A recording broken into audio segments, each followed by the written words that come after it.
eres internacional en categorías inferiores, me imagino que para ti es una gran oportunidad, ¿no? Sí, por supuesto, es una gran oportunidad y como te dije, sobre todo venir a aprender y aportar para el grupo, para poder lograr los objetivos que plantea el cuerpo técnico y los referentes en el grupo. ¿Qué esperas un poco del fútbol de aquí, de Segunda B también?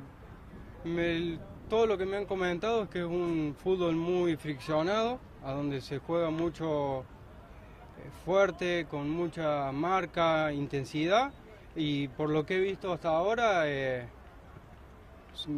se condice con lo que me han dicho. ¿El entrenador Manolo que te ha pedido o que te ha comentado? Me ha pedido que juegue ahí de poste, de delantero centro, como le llaman allá, que trate de jugar uno o dos toques y jugar con el primero que vea y luego ir a hacer goles, que es lo que sé hacer, ¿no? ¿Cómo es tu juego un poquito? ¿Cómo te definirías tú como jugador de fútbol? El juego que se juega acá en España es distinto al de Argentina. Allá yo salgo, busco más, se juega con dos delanteros, acá se juega con un delantero centro y dos extremos. Así que me estoy buscando adaptar, pero la idea es no solo ser un referencia de área, sino también poder salir a buscar un poco más de juego, ¿no? Tengo muy buen cabezazo y en el mano a mano intento no errar.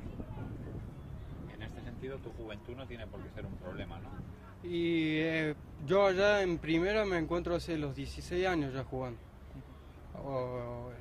Puedo pecar en algunos aspectos en juventud por la poca edad que tengo, pero intentaremos no cometer ningún error que venga por la juventud, ¿no?